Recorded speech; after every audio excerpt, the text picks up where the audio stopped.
J'ai toujours été aussi perdue dans ma vie que j'avais du temps à perdre avec des hommes qui ne me plaisaient pas tant que ça. Et j'avais le flair pour repérer les hommes aussi perdus que moi, ou du moins ceux que je pouvais manipuler. J'ai longtemps été une manipulatrice. Bienvenue sur la chaîne qui t'encourage à rester toi-même. Grâce à cette vidéo, tu vas pouvoir comprendre ce qui se passe dans la tête d'une femme qui manipulait les hommes. Premièrement, toujours se méfier d'une femme qui te dit qu'elle ne croit pas en l'amour.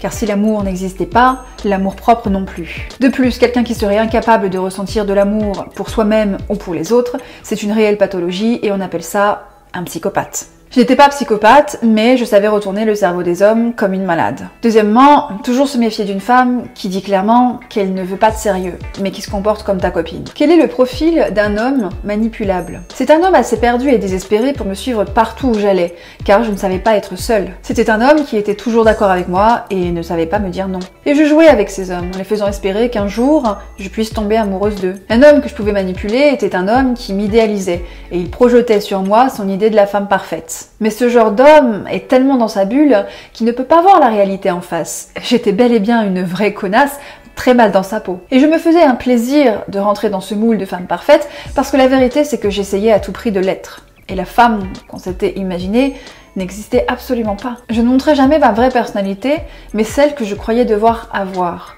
La fille cool. À aucun moment je faisais preuve d'une réelle vulnérabilité en parlant de moi. Je me montrais sous mes meilleurs jours et tout était calculé. Alors j'avais réellement souffert et je racontais toutes mes petites histoires à tout le monde. Et je faisais croire que je n'avais jamais raconté ces histoires à personne.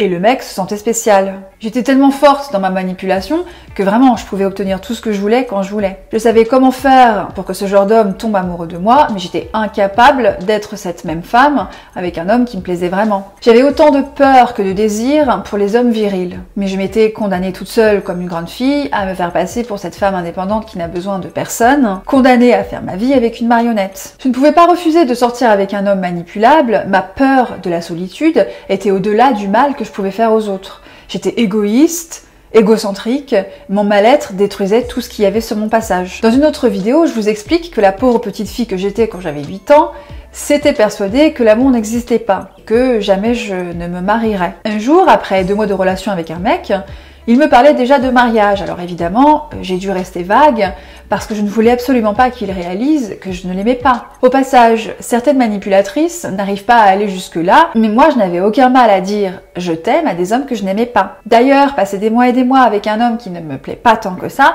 je n'appelle pas ça aimer être seule. Et pourtant, je n'arrêtais pas de crier sur tous les toits que j'adorais être seule. J'ai toujours cru que me comporter comme un homme me rendrait heureuse. Je disais ne pas vouloir dépendre de qui que ce soit parce que ma vision du couple, c'était de dépendre de quelqu'un. Mais je disais préférer rester seule parce que je n'arrivais pas à rester indépendante quand j'étais en couple. J'étais déjà dépendante de mecs qui ne m'intéressaient pas, alors imaginez ceux qui m'intéressaient. Faites bien attention aux femmes qui vous disent qu'elles adorent être seules, c'est rarement le cas. D'ailleurs, comme je le dis dans une autre vidéo, je ne croyais pas en l'amour, car mes parents ont divorcé. Ma dépendance affective était donc la conséquence d'une éducation monoparentale. Je comblais mon manque affectif dans les bras des hommes.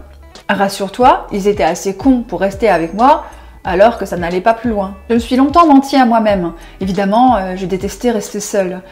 Mais c'était très égoïste parce que je le vivais très bien. Je détruisais le cœur de ces pauvres garçons qui étaient à fond sur moi, mais justement, je cherchais à m'aimer moi-même à travers leur regard attendri. Je pensais pouvoir me nourrir de l'admiration qu'ils avaient pour la femme parfaite que j'essayais d'être, ce qui, au final, me poussait à vouloir encore plus être cette femme. J'avais beau dire que je ne voulais pas de sérieux, je cherchais souvent à savoir s'ils étaient amoureux de moi. Je leur demandais clairement s'ils étaient amoureux, si bien que j'avais autant de je t'aime que je voulais. On croit que les différences hommes-femmes n'existent pas, mais souvent, une femme qui n'a pas confiance en elle, c'est mignon, on est habitué, les hommes ne sont pas dérangés par ça.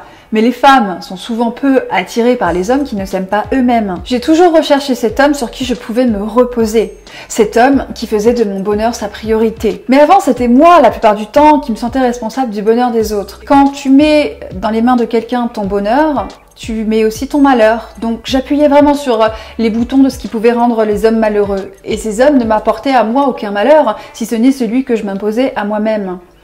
J'allais de relation en relation sans jamais vraiment faire de pause, si bien que même quand je pensais avoir trouvé l'amour, je finissais quand même malheureuse, car je devais me retrouver seule à un moment ou un autre, et cela engendrait beaucoup de disputes. Un petit rien devient vite un gros tout, Parce que tant que l'autre me prend pas dans ses bras et ne passe pas tout son temps avec moi, rien ne va. Et le pire, c'est que même une fois en couple, avec un homme qui m'intéressait, mais j'ai continué à donner de l'espoir à d'autres hommes. Comme si je ne pouvais pas me passer de leur admiration. Je voulais d'ailleurs qu'ils voient à quel point j'étais heureuse avec un autre homme. C'était un peu comme une vengeance alors que personne ne m'avait rien fait. Du moins pas ces garçons-là. Il y en a que j'ai revus parce que ces mecs finalement étaient toujours disponibles. Et la vérité c'est que j'étais aussi désespérée que ces hommes. Mais une femme désespérée s'en sortira toujours mieux qu'un homme. J'espère que vous avez compris que j'ai fait un énorme travail sur moi-même et que je m'aime assez aujourd'hui pour recevoir l'amour des autres. Alors vous allez me dire que j'étais vraiment méchante et que ces garçons, les pauvres petits gentils, mais dans la vie, rien n'est manichéen, c'est pas noir ou blanc. On vit pas dans un conte de fées. Si j'ai pu être aussi méchante, c'est aussi parce que ces garçons gentils se sont laissés manipuler. Et ce qui est intéressant de noter, c'est qu'aucun ne se sent responsable du mal qu'ils font, que ce soit aux autres, mais le plus souvent à eux-mêmes. Merci d'avoir regardé, je vous dis à bientôt.